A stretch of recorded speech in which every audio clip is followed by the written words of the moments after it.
Assalamualaikum warahmatullahi wabarakatuh. Saudaraku, channel Aka Tunggal Sejati. Salam Nusantara, salam kasih sejati, rahayu, rahayu, rahayu. Oke ya, kali ini di video saya ditemani sama Mas Dani.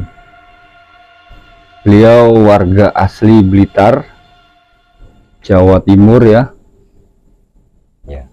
Jadi kehadiran beliau di sini untuk menceritakan pengalaman beliau ya di seputar dunia bisnis ya, yang berbau-bau misteri. Karena kali ini tema yang saya angkat adalah podcast misteri. Oke, dengan Mas Dani ya. Iya. Kita sambil santai saja, Mas. Iya. Jadi di sini Mas Dani bisa menceritakan ya kisah Mas Dani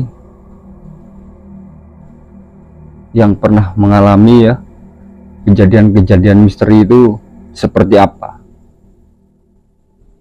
Jadi dulu itu waktu SD, kira-kira SD itu kalau ibadah kan ya tiap hari kan wajib itu. Sholat ya, sholat 5 waktu. Ya. Itu saya melaksanakan, terus kata ibu itu lebih baik kalau ditambah dengan puasa Senin Kemis sama sholat tahajud. Insya Allah apa yang kita inginkan itu cepat terwujud. Nah, alhamdulillah selama saya SD itu ke SMP juga itu hampir semuanya itu terwujud. Kadang sampai ada mimpi sebelum apa itu istilahnya, sebelum kejadian ke SMP atau ke SMA itu saya mimpi dulu. Jadi dapat petunjuk dulu ya, petunjuk dari mimpi. Iya. Sampai pernah itu waktu nggak sengaja ya pulang sholat subuh itu dari musola, itu tiba-tiba itu melihat orang kayak pulang subuhan. Tapi setelah saya ingat-ingat lagi, loh tadi kok rambutnya kelihatan panjang sampai ke punggung. Iya, sampai di atas pantat lah. Itu loh, kok sampai di atas pantat, terus jalannya kok melayang. Langsung takut. Namanya juga masih SD kan. Itu posisi di musola ya? Enggak, di jalan. Pas jalan pulang ya, tengah-tengah dari rumah sama musola tuh. Jadi di tengah perjalanan mau pulang gitu ya. Jadi ketemu sosok yang berambut panjang ya. Iya. Terus jalannya melayang. Ini selesai pulang dari sholat subuh. Iya. Oh, berarti kejadiannya setelah subuh ya? Iya, setelah subuh gitu. Jangan-jangan ini kuntinya siangan ya? Iya. Dia mungkin mau pulang juga. Terus kabur itu, Mas Dani kabur? Enggak, atau gimana? Jalan biasa. Tapi perasaan takutnya itu setelah kuntinya nggak ada malah. Baru sadar ya? Baru sadar. Soalnya belum pernah lihat kunti. Itu bukan orang gitu ya? Iya. Tapi sebelum ketemu si Mbak Kunti itu pernah mimpi. Jadi kayak apa itu? Posisi saya itu kayak duduk di depan rumah, di teras ya. Enggak, di dalam rumah, ruang tamu lah istilahnya. Itu ngelihat ke pintu kan terbuka. Terus sama kacanya kan juga jendela ya. Iya. Besar kacanya. Jendelanya besar. Itu mimpi itu lihat kayak ada pawai. Jadi kayak ada pawai golongan apa itu? Yang kecil itu tuyul Ya. Terus genderuwo itu kayak jadi bangsa-bangsa penuh itu, Dek. Jadi bangsa-bangsa makhluk halus ya kumpul ya. Di depan apa itu? Depan rumah. Di depan rumah itu penuh jalannya, penuh kayak gitu. Tapi ada satu yang noleh saya. Oh, yang lihat gini ya, nengok ya? Iya, nengok. Itu nengok. Yang jangan-jangan yang perempuan itu? Iya, yang rambut panjang itu, dan wajahnya, serem, sangat penuh luka sama darah itu. Dan itu terus mendekat. Saya kira kan cuma jalan terus.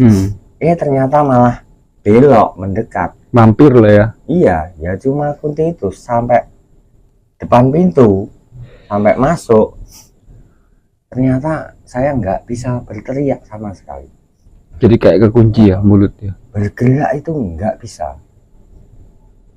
Langsung saya ingat, astagfirullahaladzim. Langsung saya bacakan doa Al-Fatihah, Al-Ikhlas, Anas, ayat kursi. Alhamdulillah, langsung bangun saya. Jadi itu bisa dikatakan dalam kategori kayak tindian ya? Ya, kalau istilah Jawanya kan tindian. Itu bangun itu udah badan basah penuh keringat. Sakit semua nggak lu bangun tidur? Agak sakit itu badan, agak sakit. Terus apa itu, penuh dengan keringat basah karena seperti nyata gitu ya. Itu jadi efek dari puasa Senin Kemis sama sholat malam ya. Itu saya sebelum ada kejadian itu biasanya dikasih petunjuk. Jadi itu apa ya, bisa dikatakan suatu kelebihan ya, kelebihan dari mengamalkan puasa Senin Kemis dan sholat malam ya. Iya, bahkan apa itu istilahnya pelajaran sekolah itu jadi lebih gampang istilahnya menyelesaikan juga itu lebih gampang. Jadi ya sebenarnya kalau belajar kan juga belajar, tapi kok rasa-rasanya saya nanti bakalan ke SMP 2 itu tembus ya itu ya. Iya, ternyata nilai saya pun memenuhi ke SMP 2. Luar biasa. Tapi kenyataannya sama orang tua kan disuruh ke SMP 9. Makanya saya mungkin karena jarak ya. Jadi jarak juga bisa jadi, terus biaya juga bisa jadi ya. Karena jarak itu akhirnya ke SMP 9. Padahal SMP favorit kan SMP 2. Sekolah unggulan ya. Dan setelah itu di SMP 9 pun bahkan saya jarang mendapatkan juara kelas, itu malah nggak pernah. Tapi kok dapat firasat itu kayaknya mau ke SMA 1. Itu juga sekolah unggulan? Iya, SMA 1 itu sekolah unggulan di Blitar pada saat itu. Nah, dengan saya di SMP 9 pun juara kelas saja nggak dapat. Jadi nilainya pas-pasan lah ya. Tapi alhamdulillah setelah NAS mencoba daftar ke SMA 1, alhamdulillah terima. Luar biasa. Dan pada saat ujian nasional itu ya nggak nyangka dapat 5 besar di SMP 9. Jadi untuk ulangan ujian semester itu nilai standar ya. Tapi saat ujian nasional itu meroket. Iya. Luar biasa. Itu yang saya herankan, itu kayaknya kayak ada yang nuntun gitu tiap ulangan. Jadi kesimpulannya diberikan kemudahan ya. Kayaknya mau ke situ, akhirnya juga ke situ. Kayak diberi petunjuk. Itu efek dari sholat malam ya, tahajud ya, dan puasa Senin Kemis. Itu niatnya gimana itu, puasa Senin Kemis, atau niat pada umumnya puasa sunnah, atau memang ada niatan khusus? Kalau saya nggak ada niatan khusus, pokoknya sekedar puasa Senin Kemis ya. Saya puasa Senin Kemis agar lancar semuanya. Udah gitu aja. Ya mungkin niatnya agar semuanya lancar, diberi kemudahan ya. Jadi luar biasa. Ini suatu pengalaman yang mungkin bisa dibilang jarang sekali ya. Terima kasih ya untuk Mas Dhani ya. Selain itu juga, mungkin ada lagi cerita-cerita yang lain misteri? Mungkin nggak ada. Jadi itu ya cerita yang tidak bisa dilupakan ya. Pengalaman dari Mas Dhani yang tidak bisa dilupakan. Di sini kita bisa ambil hikmah ya dari ceritanya Mas Dhani, bahwasannya sesuatu yang kita dapatkan, keistimewaan yang kita dapatkan itu semuanya itu tidak lepas dari sebuah usaha ya.